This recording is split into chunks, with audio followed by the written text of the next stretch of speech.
నమస్తే, welcome to reflection news. నేను శర్మ.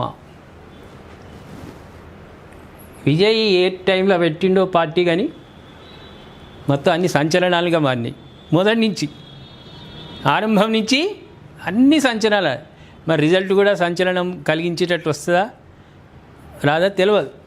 ఏమంటుండు పాపం, పుదుచ్చేరి ఎన్నికల్లో టీవీకే సంచలనం, 30 సీట్లలో ఒంటరి పోరు. అది కేంద్ర ప్రభుత్వ ఆధీనంలో ఉంది, ఇది పుదుచ్చేరి. కాబట్టి అక్కడ 30 అసెంబ్లీ నియోజకవర్గాల్లో నేను ఒంటరిగానే పోటీ చేస్తా అని మాట్లాడుతున్నాడు. ఒకసారి వివరాల్లోకి వెళ్దాం.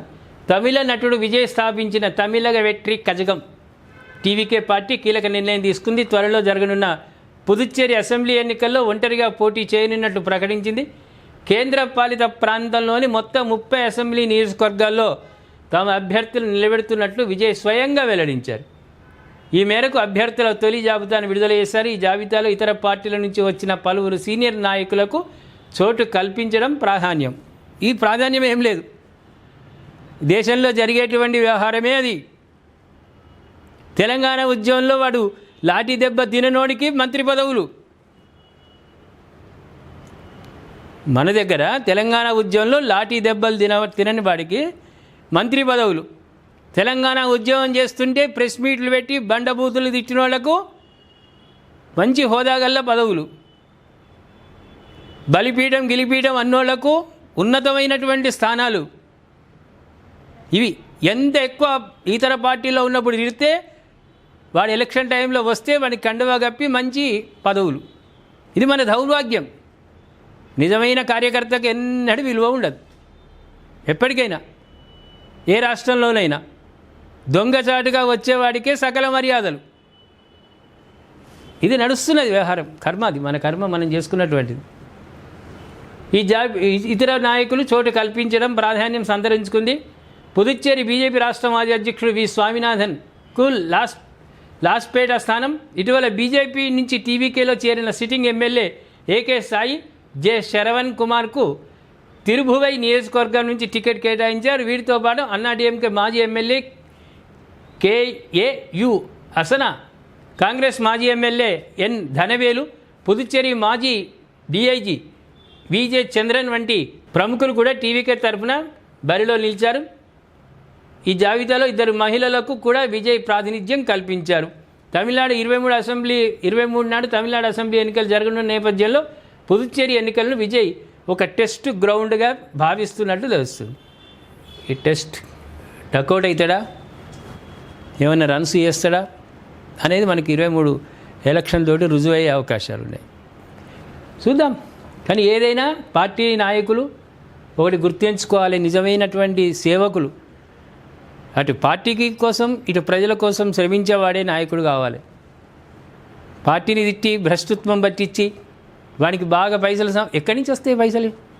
వానికి 20,000 కోట్లు 30,000 కోట్లు అంటే ఎక్కడి నుంచి సంపాదిస్తాడు వాడు? ఎక్కడి నుంచి సంపాదిస్తున్నాడు? ప్రజలను ముంచితేనే కదా వాడు వచ్చింది. నీ ఎలక్షన్ ఫండ్ ఇస్తాడని వాడికి మంత్రి పదవులు పెద్ద పెద్ద పదవులు ఇస్తే వాడు ప్రజలకు ఏం చేస్తాడు? వాడు నిజంగా ప్రజలకు సేవ చేసేవాడు కావాలి.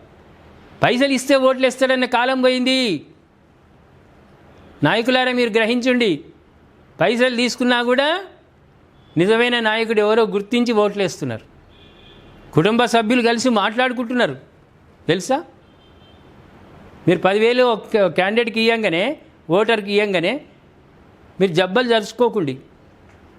ఏమయ్యారు అట్లా అందరు కూర్చొని రేపు ఎలక్షన్ ఉన్నదనంగా ఇవాళ అందరు కూర్చుంటారు, మాట్లాడుకుంటారు. కుటుంబ సభ్యులు ఎవరికి వేద్దాం, ఎవడు మంచోడు, మన అవసరాలు ఎవరు తీరుస్తాడు, కష్టం వస్తే ఏ నాయకుడు ఆదుకుంటాడని నిర్ణయం చేసుకొని ఓట్లు వేస్తున్నారు. కులాలు మతాలు లేవు, పోయినాయి. సర్వం నీ ఇంట్లో కులం, బయటకు వస్తే హిందువుల అన్న భావన కూడా వచ్చింది. హిందూ మతానికి సంబంధించినవాడు ముస్లిం సంబంధించి అట్లా కాదు, ఎవడి మతం వాడిదే. ఎలక్షన్ టైంలో సర్వమతమే. కానీ వచ్చేసింది కులాలు కూడా మాట్లాడుకుంటున్నారు. మా కులపోనికే వేద్దామా, వాడు గెలిస్తే రేపు ఏం చేస్తాడు మనల్ని, అగాధ పాతాళానికి నూకేటోడు ఉన్నాడనుకో వాడికి వేయరు. వాడి కులమైనా సరే వేరే కులస్తుని కోటేస్తారు. మంచి నాయకుడు కావాలి. కులం మతం పక్కకు పెట్టుండి ఎలక్షన్ టైంలో.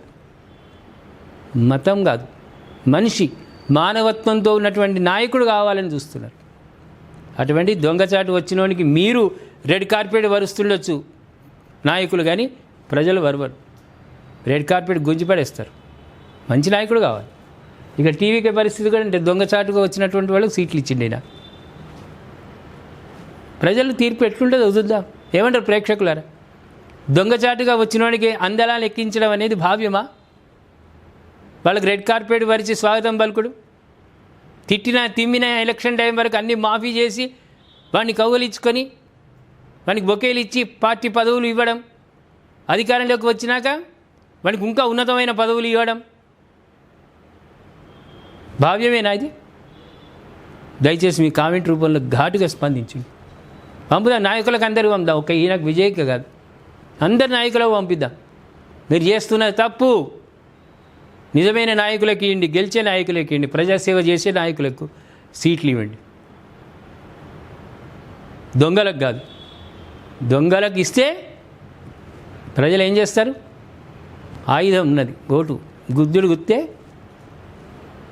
సెంట్రల్ జైలు కూడా సరిపోదు వాళ్ళకు, పెద్ద జైలు కావాలి. ఇక సపరేట్ కట్టాలి వాళ్ళకు. అండమాన్ నికోబార్ దీవులా మళ్ళీ జైలు కట్టాలి. కాబట్టి మంచి నికార్సైన నాయకులకు సీట్లు ఇవ్వండి. వాళ్ళ ద్వారా ప్రజలకు సేవ చేసే విధంగా సహాయం చేయండి. దయచేసి కామెంట్ రూపంలో గట్టిగా స్పందించండి ప్రేక్షకులారా. అదేవిధంగా సబ్స్క్రైబ్ చేసుకోండి, షేర్ చేయండి. ఈ నెల 29వ తేదీ ఆదివారం మన రిఫ్లెక్షన్ ఛానల్ ద్వారా మనం నిర్వహిస్తున్న 4వ కాంక్లేవ్, అలాగే వరుసగా 3వ సనాతన కాంక్లేవ్ను మనం జరుపుకోబోతున్నాం. గత 2 సంవత్సరాలుగా మనం నిర్వహించిన కాంక్లేవ్స్ ఏ స్థాయిలో జరిగాయో మీ అందరికీ తెలుసు. అద్భుతమైన వక్తలు, వివిధ అంశాల మీద లోతైన చర్చలు, వీటన్నిటిని మించి సనాతన అవార్డ్స్ పేరుతో క్షేత్ర స్థాయిలో నిశ్శబ్దంగా ధర్మం కోసం పనిచేస్తున్న వీరులను మనం గౌరవించుకున్నాం. ఇంకా వైభవంగా ఈ కార్యక్రమాన్ని మనం నిర్వహించుకోబోతున్నాం. మనం చేస్తున్న ఈ భారీ కార్యక్రమాలకు ఖచ్చితంగా ఆర్థిక వనరుల అవసరం ఉంటుంది. గత 3 కాంక్లేవ్స్ కూడా ఎన్నో కష్ట నష్టాలకు వచ్చి మనం చేసుకున్నాం. ఒక జాతీయవాద ఛానల్కు యాడ్స్ ఇవ్వడానికి కూడా ఈరోజు కార్పొరేట్ సంస్థల దగ్గర నుంచి చిన్న వార్త అందరూ వెనకాడుతున్నారు. ఈసారి సనాతన కాంక్లేవ్ విజయవంతం కావడానికి మీ సహకారం కోరుతున్నారు. ఇది కేవలం ఒక ప్రోగ్రామ్స్ కోసం ఇచ్చే డబ్బు కాదు, ఇది ధర్మ యుద్ధానికి మీరు ఇచ్చే మద్దతుగా మేము చూస్తున్నాం. ఈ కార్యక్రమానికి వచ్చే ప్రతి ఒక్కరు కూడా కింద కనిపిస్తున్నటువంటి www.reflectionbharat.com వెబ్సైట్లోకి వెళ్ళి తప్పకుండా రిజిస్టర్ చేసుకోండి.